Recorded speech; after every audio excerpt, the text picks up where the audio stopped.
Esse podcast faz parte do site Fambonanet. Acesse fambonanet.com.br.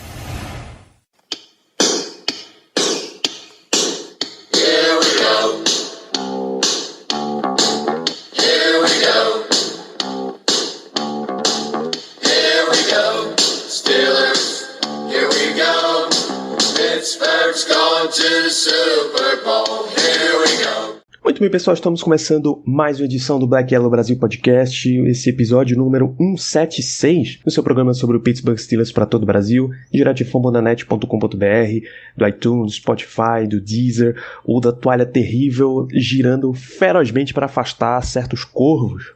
Sou Danilo Batista, seu host, de volta à condução deste programa, de volta para mais um episódio de pré-jogo contra o Baltimore Ravens, agora na semana 8. A gente precisa lembrar sempre que esse jogo ia acontecer na semana 7, mas devido à crise de Covid lá do Titans. O jogo contra o Titans saiu da semana 4 para a semana 7, o jogo contra o Ravens saiu da 7 para a semana 8 e a nossa bye saiu da semana 8 para a semana 4. Então, não tivemos a oportunidade de descansar, de jogar contra eles na 7 para descansar na 8. Vamos enfrentar o Ravens agora. Um Ravens que vem de bye week, e isso é levemente preocupante nessa conjunção aí da história, porque jogos muito apertados que costumam ser Steelers e Ravens, a gente já viu os Steelers ganhar com Charlie Batch, a gente já viu os Steelers quase levar uma vitória com Mason Rudolph em campo, Duck Hodges entrou em campo naquela fatídica partida lá que teve a briga não, né, a cabeçada do Earl Thomas no Mason Rudolph, gerou a concussão e Duck Hodges substituiu, Juju quase consegue nos trazer a vitória, mas sofreu um fumble, então foi realmente um jogo muito, muito difícil, como eles sempre são. Steelers e Ravens têm essa rivalidade mega física, mega impositiva, é sempre muito complicado ganhar ou perder, qualquer que seja o jogo, qualquer que sejam as circunstâncias, é sempre um jogo muito disputado. Mas aí o Ravens vem de bye, e assim como o Mike Tomlin, John Harbaugh tem um excelente histórico voltando de bye. Ele está em 10-2 nesse tempo como treinador do Ravens. Em casa, que é a situação desse jogo, o jogo é em Baltimore, ele está 7-1, então acabou que o Ravens ganhou essa leve vantagem aí para o jogo contra os Steelers, né? No lugar de vir com 6 semanas seguidas de jogo, eles vêm com uma semana de descanso. Mike Tomlin está 5-8 em Baltimore, mostrando também que esse é um confronto muito difícil. Então você vai me ver repetindo muito que Steelers e Ravens é sempre um confronto difícil, é talvez a rivalidade mais física de toda a NFL. Como era de se esperar, tamanha a atração de um jogo como esse, é um Steelers 6-0, depois daquela vitória contra o Titans, vocês já ouviram a gente comentar bastante no nosso episódio 174. O Ravens está 5-1, então era de se esperar, e esse jogo será transmitido pela ESPN no Brasil. Para a gente fazer a análise desse jogo, teremos a presença do Cleverton Linhares, ele que é da Casa do Corvo, é um podcast sobre o Ravens, também aqui no Fambonanet. Na sequência, Germano e o Caio mandaram os palpites e as impressões deles sobre essa partida. Você fica com tudo isso daqui a pouco. Só lembrar de acessar fambonanet.com.br/Black Yellow Brasil para conferir os podcasts que estão saindo. O Black Yellow Brasil teve inclusive edição extra especial essa semana, entrevistando o grande Steelers Depot, um dos grandes membros da imprensa internacional sobre os Steelers. Você tem o No Terrão, esse podcast de notícias da equipe, comandado aí pelo Ricardo.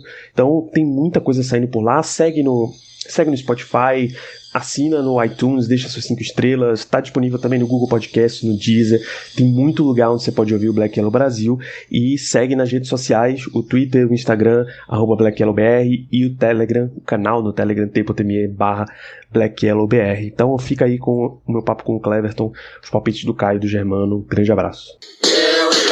Eu tenho a presença sempre ilustre de Cleverton Linhares, ele que é o comandante da Casa do Corvo. Tudo bom, Cleverton? Tudo ótimo, Danilo. Bom dia, boa tarde para você aí, ouvinte do Black Yellow BR.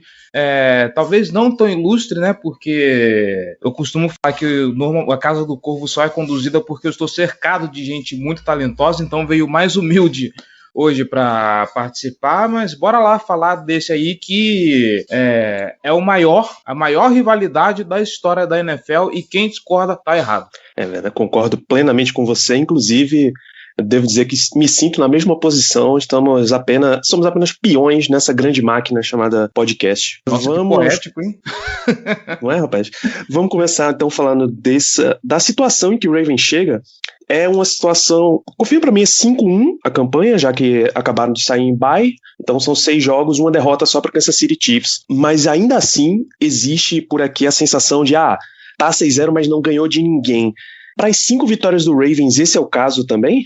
É muito caso, e ainda digo mais para você, o Ravens chega muito, mas muito mais desconfiado do que o Pittsburgh Steelers, porque, bem ou mal, vocês derrotaram o Tennessee, né? Que é um dos times aí colocados, alguns colocam até dentro do top 5 de times da AFC, se não dos Power Rankings da NFL inteira da vida. O grande lance do Baltimore Ravens talvez seja a expectativa colocada em cima do time. Todo mundo vai lembrar de como era delicioso, e não precisa nem ser torcedor do Baltimore Ravens para atestar isso, de como era divertido, como era legal ver o ataque do Baltimore Ravens, porque era um ataque impositivo, era um ataque muito envolvente, era um ataque que o jogo corrido fluía muito bem, e você tinha a ameaça tripla chamada Lamar Jackson, que ele podia correr a qualquer momento, não só em scramble, jogadas desenhadas para o Lamar Jackson correr e tudo mais. Chega 2020 e o ataque do Baltimore está num nível que o trabalho do Greg Roman começa a ser questionado. O Lamar Jackson tá mal? Não tá mal. Ele tem os mesmos problemas de quando entrou em 2018 substituindo o Joe Flacco. Ele ainda tem problema para passar para fora dos números e problema para passar em profundidade, algo que ele já reconheceu que precisa melhorar, é algo que ainda precisa ser feito, é algo que o time precisa trabalhar. Os números dele, pegando o espaço amostral de jogos, os mesmos 5, 6 jogos do ano passado, com 5, 6 jogos esse ano, os números não mudaram muito, inclusive estão até melhores. O grande problema é, o ataque do Baltimore Ravens hoje, ele é previsível, todo mundo já sabe o que esse ataque faz. Então fica mais fácil para o time adversário conter os lanços do adversário, diferente do Pittsburgh Steelers, que chega num outro momento. A gente lembra daquele time que ficou destroçado, ficou em frangalhos, perdeu o Ben Roethlisberger no meio, nem no meio, foi no começo da temporada, e teve que jogar com Mason Rudolph, jogou até com Devlin Rodgers. A gente sabe que jogar com QB3 é pedir para acabar com a temporada. A gente lembra até do trágico jogo 17, que foi mais feio que brigar com a mãe de foice por comida. Então são dois times que chegam talvez num momento parecido de desconfiança por causa dos adversários, mas o momento deles em relação à temporada passada é diferente. O Pittsburgh Steelers hoje é um time em ascensão, franca ascensão. Digam o que quiser, ganhou de adversários fracos, ganhou do Broncos, ganhou do Browns, ganhou do Houston Texans, que está 1-5, se eu não me engano. Mas ainda assim, são vitórias que você vê o time jogar, são vitórias até convincentes.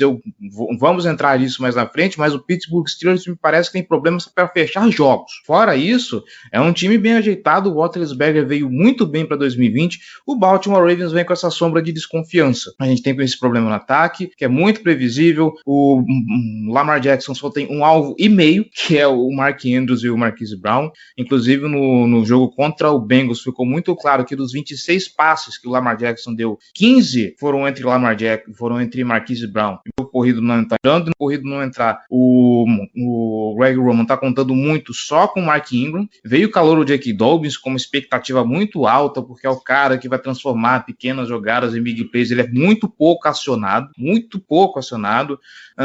As execuções das jogadas às vezes não são as melhores.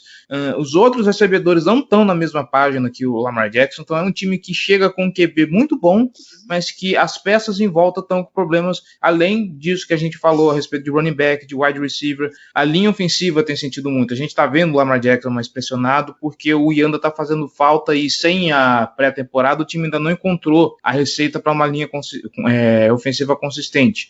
A gente percebe que o time está pondo muita fé no Tyler Phillips, é o cara ali que está se garantindo do lado direito, no miolo da linha do lado direito.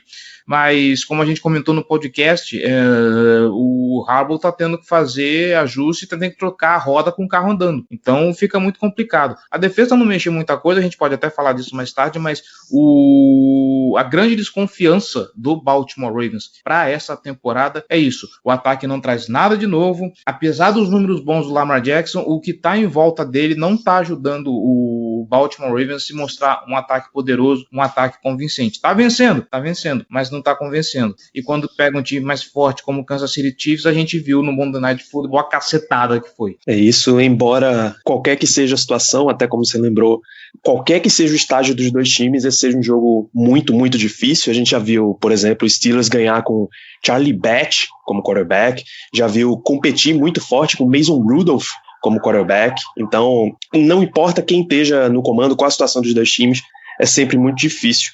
Eu ia até focar esse começo de análise aqui com o que era a maior força do Ravens, que era um jogo corrido, a variedade de formas que o Ravens encontra para correr, seja com jogada desenhada para o Lamar, seja com ele mantendo a jogada viva, seja desenhando para o Mark Ingram, o Gus Edwards, que é um jogador diferente do Ingram também, tem muita coisa diferente, só que é o Steelers que tem a segunda melhor defesa contra a corrida de toda a liga, só perde pro Tampa Bay Buccaneers. Você acha que dá jeito pro Ravens atacar pelo chão, ou vai ser um jogo de que vai precisar que o Lamar passe muito mais do que vem acostumado a fazer?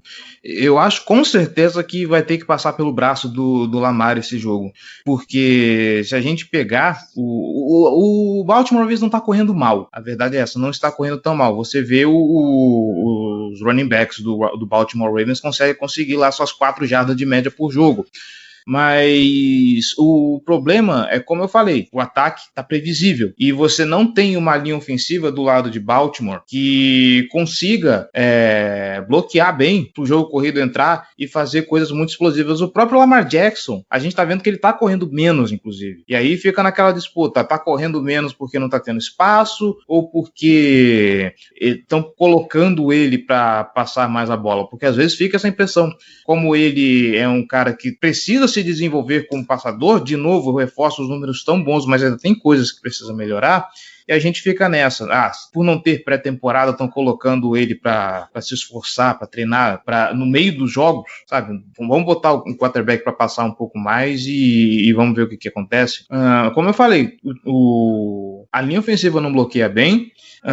O Mark Ingram, a gente tem que lembrar que foi uma grande força do Baltimore Ravens no ano passado, não tá vindo bem esse ano, não se sabe se é por velhice, não se sabe se é pelas condições do jogo, o que é. A gente tem que lembrar que o Mark Ingram talvez seja o último ano dele, né? Talvez o auge da carreira dele tenha sido ano passado, agora a gente só vai ver o crepúsculo da carreira de Mark Ingram, se for para dizer assim. E aí, quem era para vir para compensar, o time está usando pouco, que é o J.K. Dobbins.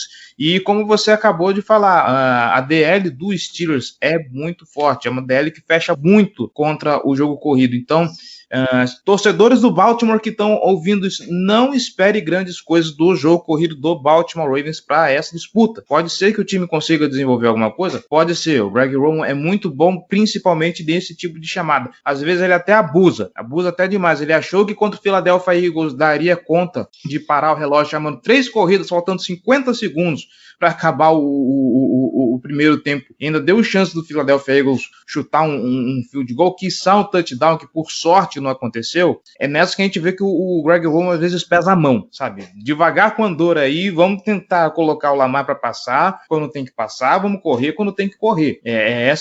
Por isso, às vezes, que o trabalho do Greg Roman parece questionável. Sabe, parece que ele chama muito mal as jogadas às vezes.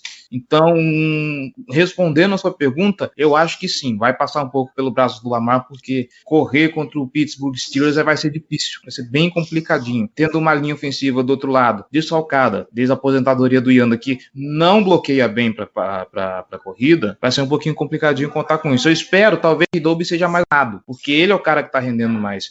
Mas, vendo o que o time apresentou de uns tempos para cá, eu duvido muito, apesar de bye weeks é sempre bom para dar aquela ajustada, para o time ver o que está errado. Eu não sei se o Greg Roman tem essa ótica toda de não, isso está errado, isso não está funcionando, isso tem que arrumar. Embora o Ravens seja, inclusive junto com os Steelers, 2 dos melhores times voltando da bye week, essa ia ser uma situação em que na semana 7 os 2 times iam se encontrar e folgar na semana 8, mas aí o Titans fez os Steelers folgar lá na semana 4 e o Ravens vem descansado para essa partida. Isso em jogos tão apertados, pequenas coisas costumam ser vantagem. Né? Vamos lembrar que, só para arrematar essa parte da bye week, uma das esperanças na quais o torcedor do Baltimore Ravens se apega é isso. O John Harbaugh, desde que assumiu o time, ele tá 10-2 voltando de bye week. Ano passado, quando começou as conversas de Lamar Jackson MVP, foi justamente na mesma condição, na verdade foi na semana 9, contra o New England Patriots. O Baltimore Ravens estava 5-2 naquela ocasião, tinha perdido para o Browns, tomado uma cacetada de 40 pontos em casa, tinha perdido para o mesmo Kansas City Chiefs na ocasião, num joguinho mais apertado, mas era um time ainda que, naquela época, a defesa havia muito questionada e o Lamar ainda passava um pouco por baixo do radar. A partir do momento que voltou da bye, ganhou com propriedade do New England Patriots, começou a conversa. Pois é, vamos falar dos reforços que o Ravens teve.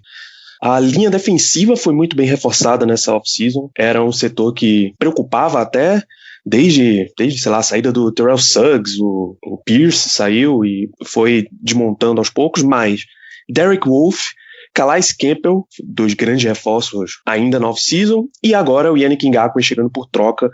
É mais uma linha defensiva bem, bem forte de Baltimore, que parece uma especialidade da equipe. Né? A linha defensiva ela é maravilhosa, não tenho que reclamar dela não. Inclusive, no último jogo, o Calais Campbell mostrou para que veio, né? É uma linha defensiva com problemas, a do Philadelphia Eagles? Mas como a gente costuma dizer lá na Casa do Corvo, o time grande, quando pega o time pequeno, tem a obrigação de passar o carro. E foi isso que o Calais Campbell fez. Passou caminhão em cima da OL dos Eagles e ninguém viu a placa até agora.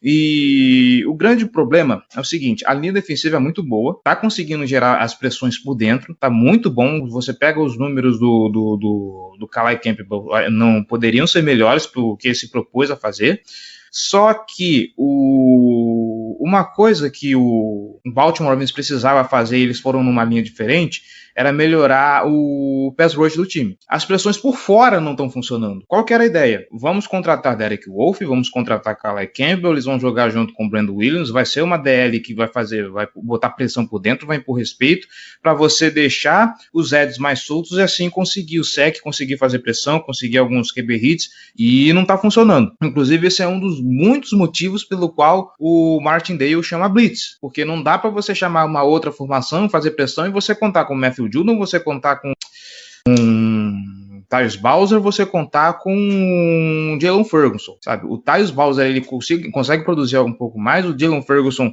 de novo, eu me recuso a falar sobre esse cara, e o Judon é uma cena clássica desde que começou a temporada, e ano passado já era assim, você vai ver muito o Judon no backfield adversário catando cavaco, sabe? Ele chega no QB, ele chega para fazer a pressão, mas na hora de dar o hit, na hora de dar o sec, você vê ele dando sec no Gasparzinho que tá do lado. Ele perde muito, o time perde muito. Normalmente, quando você vê pressão contra os Cincinnati Bengals, foi muito isso, você viu muita pressão de jogador de secundária, você viu o sec de Marlon Humphrey, você viu o sec de Deshaun Elliott, o Marcus Peters, que você cara sujo, porque esse cara não vai pra cima do adversário, ele vai pra cima da bola. Se precisar ir pra cima do adversário, ele não joga mais. O Marcus Peters teve sec em cima do Cincinnati Bengals, se eu não tô errado.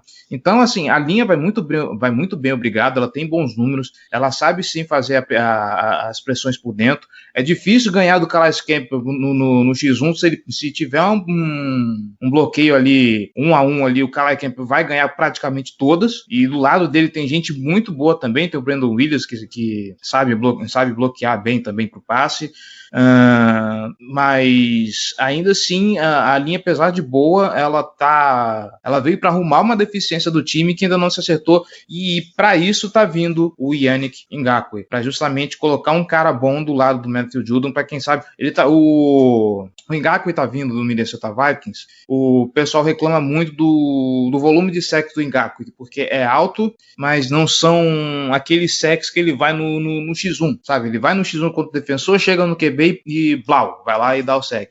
É justamente fazendo o bloqueio de passe onde ele consegue esses secs, coisa que o Baltimore Ravens hoje nem isso consegue, para você ver como a situação do pass rush do Baltimore Ravens é crítica. Então você colocando um cara que é um DB, um defensive end, que consegue fazer pressão por fora, consegue fazer um trabalho bem feito, melhor do que o elenco todo que a gente tem aqui dentro, coloca esse cara do lado do Matthew Judon, as expectativas são grandes. A gente espera que o nível da defesa melhore, que já é boa, não reclamo, mas dava para melhorar justamente nesse aspecto. Eu acho que finalmente a gente consegue uma linha defensiva que consegue pressionar o QB de fato. Inclusive, eu acho que eu vou até dar um gancho para você.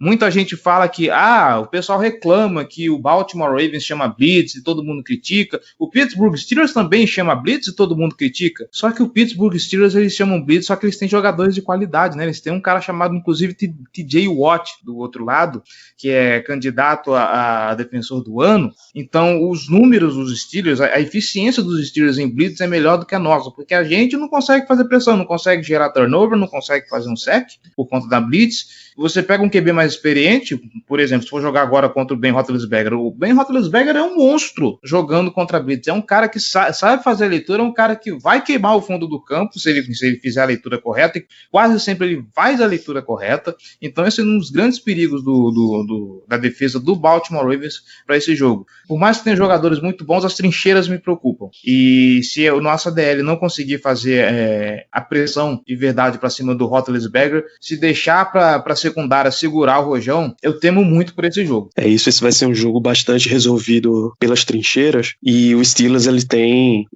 em sacks a melhor DL de toda a liga. É o time que mais consegue sack, mas também é o time que mais manda blitz. Não parece, em análise mais ampla, assim, ser o caso de cuidado com as blitz, porque o Lamar Jackson é o cara que vai ler perfeitamente a situação e encontrar jogadores livres. Não é o que a gente sempre sofreu contra o Tom Brady, por exemplo. O cara que fatia a defesa se der qualquer espaço. Então, é uma expectativa de continuar tendo uma quantidade de pressão, de blitz bem, bem alta nesse jogo. Só pra gente fechar, tem um último setor que vale comentar aqui. O Ravens perdeu o Earl Thomas para essa temporada, né? Deu toda aquela briga, ele foi embora. Tem grandes jogadores ainda por lá, Marlon Humphrey e Marcus Peters, é uma das melhores duplas de cornerback de toda a liga, e ainda é uma dupla muito jovem, então tem muito fôlego para acompanhar quem quer que seja. Mas como é que ficou essa situação de secundária? Eles ainda performam no alto nível que você esperava se tivesse o Earl Thomas? Então, o grande lance do Earl Thomas, como a gente já falou inclusive no podcast, é o seguinte: independente de números, independente de rendimentos, esquece rendimento, esquece números, vamos focar que existia Earl Thomas no fundo do campo, existia a ameaça Earl Thomas. Então, os times adversários evitavam muito lançar a bola em profundidade por causa disso, porque você lança a bola em profundidade, você já tem uma dupla de secundária muito boa, e eu gostaria que fosse melhor porque a perda do Tavon Young custa muito pro Baltimore Ravens, porque o Jimmy Smith é um cara bom. A gente tá falando muito de Marlon Humphrey e Marcus Peters, mas é bom lembrar o seguinte: a gente tem Marlon Humphrey, a gente tem Marcus Peters, a gente tem Jimmy Smith, e tínhamos Tavon Young até a semana 2, semana 3, onde ele se lesiona e perde a temporada. É uma dupla muito boa, uma dupla que eu confio bastante. Eu gosto de dizer que o Marlon Humphrey caminha passos largos para lá na frente já começar a ser cotado como Hall of Famer. Inclusive, obrigado Juju Smith-Schuster por ter dado um baile no Marlon Humphrey temporada passada, na semana 3, porque desde aquele dia o Marlon Humphrey tem aprendido a dar soco na bola. Então, se depender de lançar a bola em cima do Marlon Humphrey, você vai sofrer um fumble. O Marlon Humphrey vai forçar um fumble pra cima de você e vai dar ruim, vai dar muito ruim. Diferente se você lançar a bola do outro lado, porque o Marcus Peters, por melhor que seja, ele tem um problema. Você já viu o uniforme do Marcus Peters sujo alguma vez, Danilo? Jamais. Então, jamais. Sempre foi o jogador moedinha pra cima. Ou boom or bust. Exatamente. E contra o Philadelphia Eagles houve umas cagadinhas aí que ele quase foi bust por 3 vezes. Teve 3 jogadas muito expressivas que foi cagada do Marcus Peters. Inclusive aquele vergonhoso touchdown de fumble. O jogador do Philadelphia Eagles sofre o fumble, o Marcus Peters vai para a lateral, desiste da jogada porque dobra a marcação em cima dele, em vez de ir para cima do receiver, não, ele desiste, sai para a sideline, deixa a bola correr e é touchdown. Então, eu acho que a minha preocupação nessa secundária é o Marcus Peters, porque antigamente o que acontecia? Não se lançava a bola em profundidade por causa do Earl Thomas, o pessoal sabia que ele ia aprontar alguma coisa, então o pessoal evitava, então o Marcus Peters ficava mais livre, mais sossegado para caçar a bola. Hoje em dia não, hoje em dia o o pessoal vai lançar a bola para a direção do Marcus Peters, porque se ele perder a bola, ele perdeu o defensor, o receiver também. O receiver vai embora porque o Marcus Peters não vai querer sujar o uniforme. Se for o Marlon Humphrey marcando, tudo bem. O Marlon Humphrey é um cara combativo, é um cara que vai para cima, é um cara que no X1 é um dos poucos caras, inclusive, que conseguia dar um calorzinho para o ataque do Pittsburgh Steelers de anos atrás, né? A grande potência, os Killer Bees, né? O Marlon Humphrey era um cara que conseguia dar um calorzinho para continuar dando até hoje. Como vai ser, inclusive, se o Martindale fizer esse favor de como vai ser Marlon Humphrey e Chase Claypool, eu quero muito ver isso. Mas eu gosto de como tá a secundária hoje. O Deshaun Elliott é um cara que tá rendendo bastante. O Chuck Clark é um achado nosso, tá muito legal. O Jimmy Smith volta e meia, ele é colocado também como safety para dar um reforço pra galera, apesar de agora com a lesão do Teco, ele tá vindo mais como corner, acho até que ele é colocado muito como slot corner, se eu não me engano.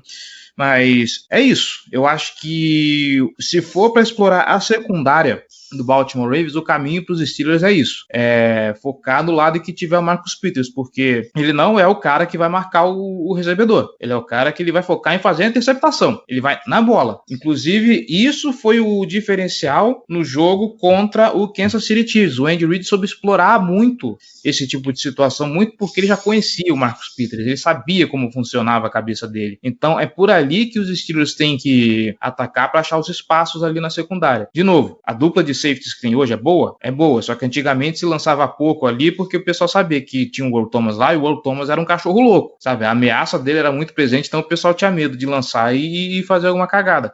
Hoje os adversários já estão mais espertos, já estão mais seguros de que pode lançar ali, porque é uma dupla que ainda é nova, é uma dupla que ainda está em desenvolvimento, apesar do Deshaun Elliott estar, eu acho que no terceiro ano, só que ele perdeu os outros dois por lesão. O Marlon Humphrey, ele vai garantir. O Jimmy Smith, ele vai garantir se ele estiver saudável. Ele é confiável. O problema é ali. O Marcus Peters é o seguinte: se a pressão funcionar ali no QB e lançarem um pato morto, ótimo, é dele. Se vier um passe mais açucarado na direção dele, aí é problema. Perfeito, Cleverton. A gente passou realmente por basicamente todos os setores. Não vamos nem comentar duelo de special teams, porque Justin Tucker costuma ter uma vantagem larga a favor de Baltimore, embora Chris Boswell tenha sido muito preciso. Uhum. Então, pra gente fechar, fala da Casa do Corvo, onde é que a galera encontra vocês falando mais sobre o Baltimore Ravens. Fumblenanet.com.br/Casa do Corvo BR, nosso podcast agora tá saindo toda semana, fazendo aí o review dos jogos do Baltimore Ravens na semana. Como não teve jogo, a gente fez um geralzão sobre as duas contratações do time, Ngakoue e Dez Bryant, que tá vindo aí pro practice squad para dar um calorzinho aí no corpo de receivers dos Ravens. Falamos também sobre o duelo contra o Pittsburgh Steelers, a gente comentou um pouquinho do que foi falado aqui, falou um pouco também de outras características do Baltimore Ravens, então aparece lá, escuta lá o nosso episódio para dar uma complementada aqui também, se você quiser, porque tá muito bom. E é isso, também temos canal no YouTube, youtube.com/Casa do Corvo, tá um pouquinho paradinho ainda, mas a gente promete tentar publicar mais vídeos para essas semanas, e eu acho que é isso. Muito obrigado, Danilo, pelo convite, espero que o papo tenha rendido bastante, espero que o pessoal do Black Yellow que esteja escutando aí goste bastante do papo, e é isso, lembrando que a gente volta a se encontrar domingo à 1h da tarde antes do jogo, né? Exatamente, estaremos em live fazendo aquecimento, e lembrar que pro amigo ouvinte que essa semana, como acabou o horário de verão americano, o jogo começa às 3 e não às 2, como a gente está acostumado. Obrigado, Cleverton. Imagina, é nóis. Fala pessoal, é semana de Steelers e Ravens, ou seja, é semana de estar com sangue nos olhos, querendo arrancar a cabeça de passarinho, só imaginando que seja um corvo no meio da rua. É a semana, sempre, 2 das semanas mais animadas do ano, quando a gente enfrenta o Baltimore Ravens, e vai ser um matchup muito difícil, vai ser um dos mais difíceis, eu acho, aí dos últimos tempos. Em termos de plantel, são duas grandes equipes, dois times que estão no topo da AFC hoje. Faz um bom tempo que a gente não vê as duas equipes em altíssimo nível como está tendo nessa temporada, mas o Baltimore Ravens não é imbatível, tanto é que já perdeu para o Kansas City Chiefs nessa temporada, e a gente tem sim um time capaz de ganhar do Baltimore Ravens em Baltimore. Eles vão contar com um apoio adicional essa semana, tem a volta da torcida do Ravens, 4.750 pessoas nos stands, né, ali na arquibancada, fazendo barulho, mas mesmo assim eu acho que isso aí não vai ser o bastante para parar o nosso ataque, para parar os Steelers. Eu acho que a gente vem forte para a partida, com um game plan plan muito estruturado defensivamente, principalmente. É um time que consegue parar bem os jogos corridos adversários. O Baltimore Ravens é um time que depende muito do seu jogo corrido, principalmente vindo de Lamar Jackson e dos seus 3 running backs que fazem a rotação, Ingram, Dobbins e Gus Edwards. E parando esse jogo corrido e forçando o Lamar Jackson a lançar a bola, eu creio que a nossa defesa vai dar sim ao ataque dos Steelers uma oportunidade de ganhar o jogo, principalmente ao forçar a lançar a bola, e aí a gente sabe que ele comete vários erros e é onde a gente vai vencer esse jogo, ao meu ver. No outro lado da bola, o ataque vai jogar contra a defesa mais difícil que a gente vai enfrentar nessa temporada, sem dúvida, até se parar para olhar para o schedule, talvez a única defesa que seja um pouco difícil, pelo que falta, seja lá a do Bills ou a do Redskins, mas tirando essas duas aí, enfrentar a defesa do Ravens certamente vai ser o maior desafio da temporada para esse ataque dos Steelers. É uma defesa de qualidade altíssima, com playmakers em todos os lugares. Eles adicionaram o Yannick Ngakoue recentemente, então eles vêm com uma defesa realmente para ganhar campeonatos. Essa defesa do Ravens é muito diferenciada, um trio de cornerbacks fenomenal, um grupo de linebackers muito forte, Judon jogando muito esse ano, Brandon Williams saudável, então vai ser um jogo muito difícil para o nosso ataque, mas se a gente conseguir anotar pontos cedo e com frequência, como a gente conseguiu contra o Tennessee Titans, eu creio que vai ser diferente no final do jogo do que foi contra o Titans. O Titans tem um ataque aéreo muito mais forte do que o Ravens, e se a gente conseguir encurralar eles como fizemos com o Titans, eles não vão conseguir dar a resposta, principalmente porque a gente sabe que se Lamar Jackson precisar lançar a bola, ele tá em apuros. Simplesmente, sabe aquele meme? Não consegue, né, Moisés? Pois é, não consegue, né, Lamar? Não consegue, ele simplesmente não consegue ganhar o jogo se precisar lançar a bola, principalmente para os seus wide receivers, pro outside, não é a dele. Acredito que a gente consiga se sair vitorioso, vai ser um jogo difícil, possível que seja por uma posse ali a diferença, menos de uma posse, 3 pontos, 4 pontos, mas acho que a gente ganha o jogo. Acho que a defesa de Baltimore vai ser um desafio e vai deixar o time deles na partida praticamente o jogo inteiro, mas a gente sai vitorioso dessa. Bom, de matchup para esse jogo contra os Ravens, eu vou destacar a secundária deles contra o nosso ataque aéreo. A gente tá vindo de um jogo onde o Big Ben teve 3 interceptações. Tudo bem que dessas 3 interceptações, digamos que apenas uma realmente foi culpa dele, onde ele lançou uma cobertura tripla, e aí realmente não tem como não botar a culpa do nosso querido Benjamin. As outras duas, uma foi um passe desviado na linha de scrimmage, que subiu feito um balão e, enfim, acabou caindo nos braços do defensor dos Titans. Então a culpa não é exatamente dele. E a primeira foi numa Hail Mary no final do primeiro tempo, onde, enfim, foi apenas uma tentativa. A chance de ter um retorno para touchdown era mínima, então foi compreensível. Sobre a decisão a gente já comentou bastante nos últimos podcasts. Eu mesmo tenho a opinião de que foi uma decisão totalmente equivocada, mas falando especificamente sobre a interceptação, eu também não boto muito na conta dele, porque foi apenas uma tentativa. Ali a gente sabia do risco e como ele era pequeno a gente assumiu. Então eu também não boto essa aí na conta do Big Ben. Mas de qualquer maneira foram 3 interceptações. Então a gente precisa cuidar mais da bola. Ainda mais nesse jogo contra os Ravens, que tem uma secundária muito boa. Uma secundária jovem e muito boa.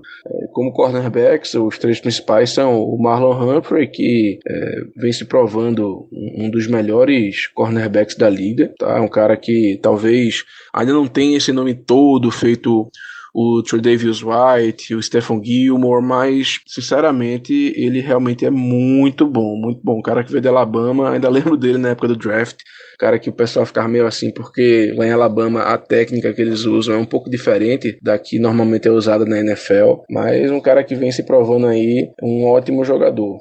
Tem também o Marcus Peters, que adora uma interceptação, até peca um pouco nisso, que às vezes ele cede big play, às vezes cede algumas jogadas que ele não deveria estar cedendo, porque ele procura muito mais interceptar do que desviar um passe, do que, enfim, viver para mais uma jogada, digamos assim. E também tem o Jimmy Smith, que é um cara mais veterano, um cara que está nos Ravens há muito tempo, um cornerback também muito bom, mas que parece ser de vidro, um cara que, assim, infelizmente pra gente, mas infelizmente pra eles, é um cara que se machuca muito, muito mesmo. Eu lembro que ele era um cara que ia até bem contra o AB, na medida do possível, né? Era um cara que jogava mais ou menos bem contra o Antonio Brown, quando ele realmente chegava a jogar.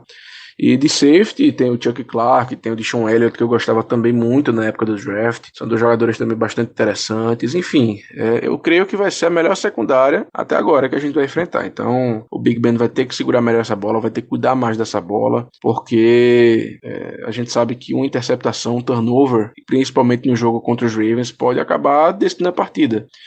Nos últimos 46 jogos, são 23 vitórias para cada lado. Os Steelers têm média de 19,5 pontos e os Ravens de 20 pontos alguma coisa, um pouquinho a mais só. Então, assim, a gente sabe que geralmente é um confronto bastante equilibrado e que é decidido apenas em field goal. Então, qualquer coisa, qualquer turnover, qualquer erro pode nos custar a partida e a invencibilidade. Então, fica aí meu destaque para o nosso jogo aéreo contra a secundária dos Ravens. E here we go!